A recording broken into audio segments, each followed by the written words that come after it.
Is there a different kind of cap for laser tag for the throughput versus bowling? Because especially this time of year, a lot of proprietors do get kind of capped out. There's only so many lanes they can do. If they have leagues, then they definitely don't have any lanes for open play.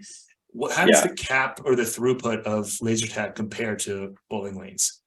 Because it's less people, it's a lot less people and a lot more space and a lot more time. Right. So that's a great question. And that's always important because we're talking about maximizing it, right? So that goes back to our original kind of, like I said, first step where we're talking about how much space do you want to allocate. And we said 4 to 6 lanes if you're going to remove, but I'll go ahead and put in square footage. So ideally you want to be between about 3,000 and 5,000 square feet for your arena. And you need to set a little bit aside for like to store your vests and your battle suits and things like that. Right. Now, so that's from there, you want to look at how many vests you actually have because we're talking about throughput. There's a maximum, right? You can only have, if you have 30 vests, you can only maximum have 30 people in that game. And if you're running a 10-minute game, you know, theoretically, you could probably run 5 10-minute games if you're running maximum efficiency in 1 hour. Probably 4, you know, just be realistic, say 4.5. So that's where you're going to kind of look at your cap, right? So if we're running 4.5 games an hour, and even if we're selling every single ticket we have, that's 30 times 4.5, right? So that's kind of what you'd be looking at in terms of the maximum cap. Is there a cap for, I'm sure there's a cap for how many people you can fit into that arena too, right? Right. So industry standards usually about 125 square feet per player. So your arena size. Yeah. So that's, you know, give or take around there is kind of what you're looking at. So obviously some of that can be offset with like ramps and things like that. Yeah.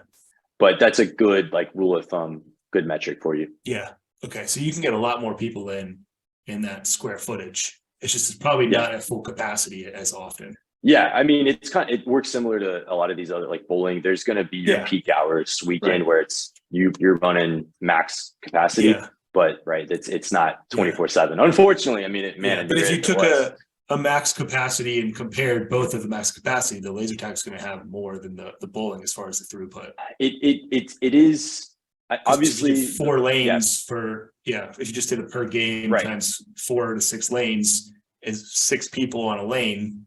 It's because you'd have a lot more turnover for the games.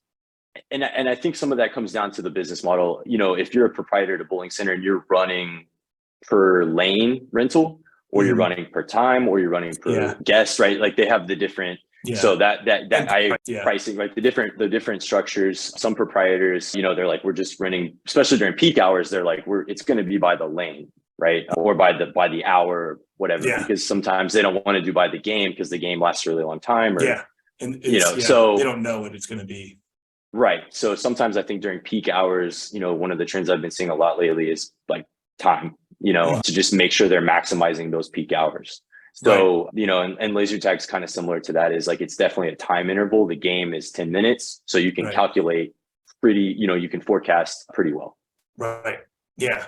Yeah, it's cool. I just like doing the kind of the exercises of seeing what those different business models looks like. Yeah, you know, and it's fascinating to me too. It's really interesting because especially when you're talking about trying to, if you're going to replace lanes, you really got to know how much you're making per lane per hour on a peak versus how much are you making in, you know, laser tag per square foot during peak. So, and that's, you know, that's something whoever a proprietors partner with will definitely help you out with that kind of forecasting. Hey, did you like this video? Great. We make 5 of them a week. Subscribe to get more and to keep learning about what's working in the bowling industry. I'll talk to you then.